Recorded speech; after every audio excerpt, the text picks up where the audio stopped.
So guys, here we are tootling through the mountains in southern Spain, the mountains of Ricotti, and you can see there's a few bumps along this bad section of road. What I'm going to do, guys, I'm going to let the video speak for itself. I'm going to let you listen to the note of the engine. There are some wind noises along the way, but you'll have to put up with them. I'm not going to put any music over this. I'm just going to let you guys listen to the engine and look how it rides along the single track road. And in the middle of the video, after 2 or 3 minutes, I'm going to pull over and I'm going to give you my thoughts and views on what's happening in the Royal Enfield scene, how I'm getting on with the bike after a month, and details of where I am with the running and visiting my local Royal Enfield dealer to get the first service. Take care, guys, and hope you enjoy the video.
So guys, another stunning day here in southern Spain. It's bank holiday here today on the Thursday, so most people are off, most shops are shut, and it's a day for chilling out and getting out and about and riding on the bike.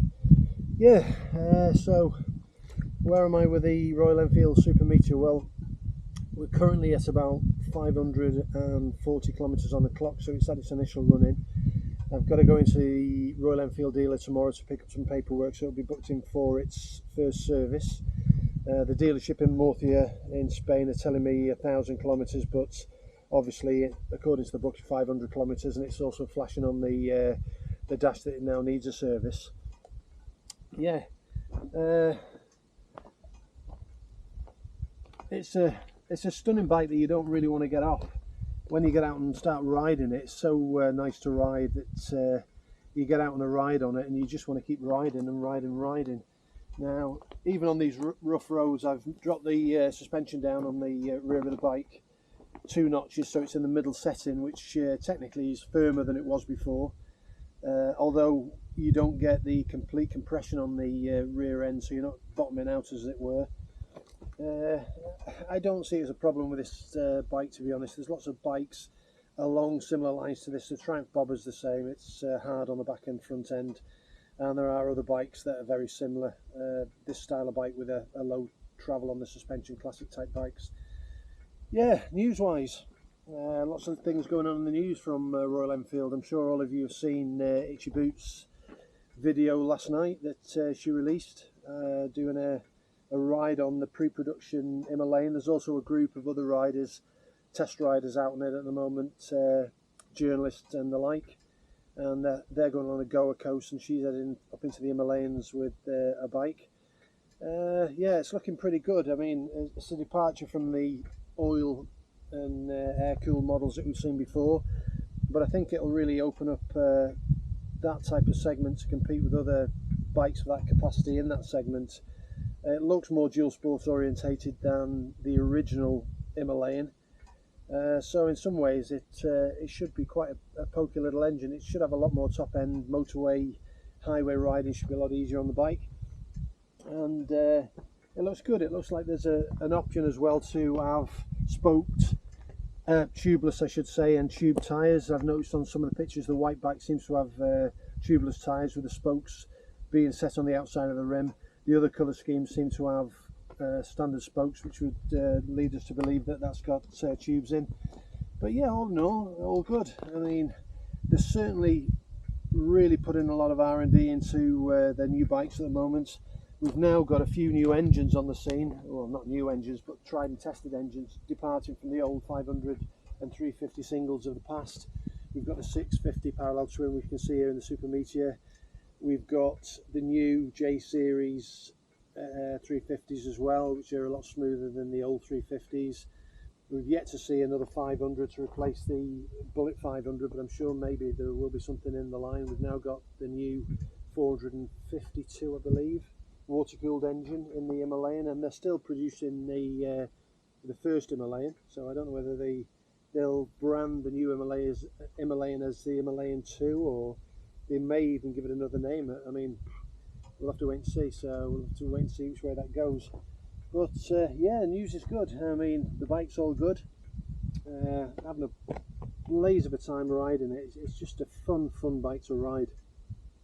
As I keep mentioning in other videos, I'm still not enamoured with the forward controls. They're okay, they're comfortable, they're okay to ride, but on this video that I'll string together after, this short section of single track that goes through some forest stages and around a few parts that are heavily planted with pine trees.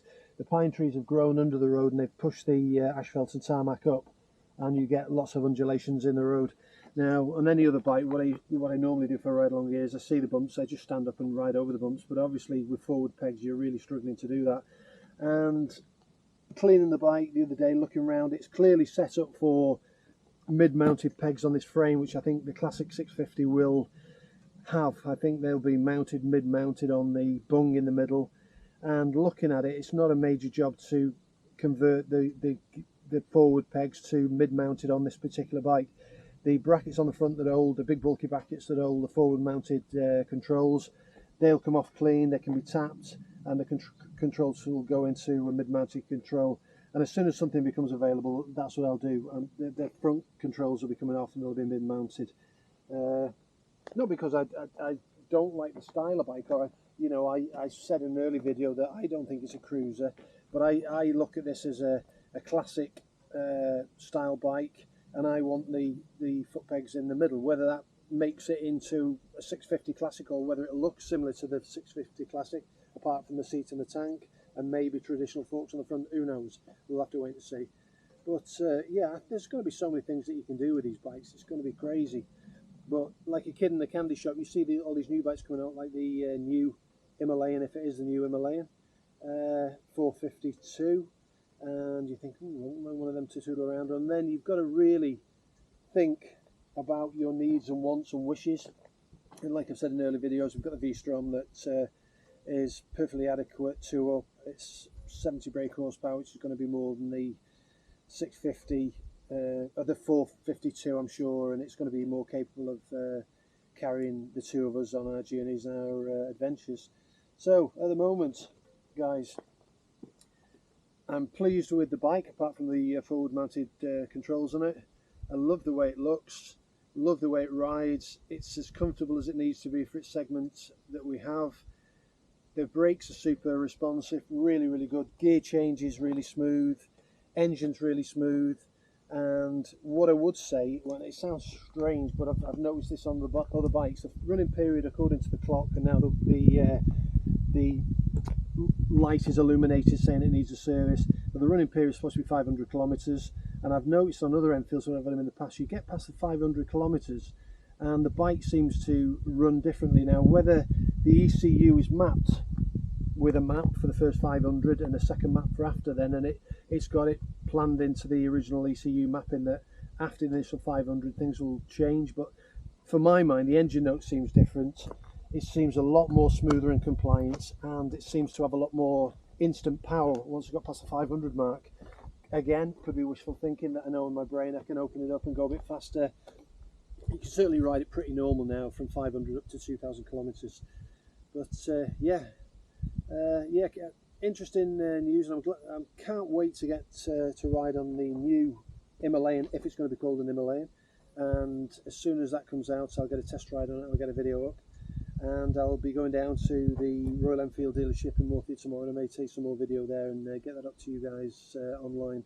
Anyway, guys, take care. I'm going to get back and have a bit more of a toodle in this beautiful still. There's no wind whatsoever today. The trees are totally still. It's currently about 28-29 degrees, which is perfect for this time of year. And I'll leave it there with you guys. Anyway, peace out, take care, ride safe, keep two wheels down.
Well guys, hope you enjoyed this video on the scenery and the bumps along the way, warts and all in my presentation, and I'm hoping to get some more Royal Enfield information out to you in the near future.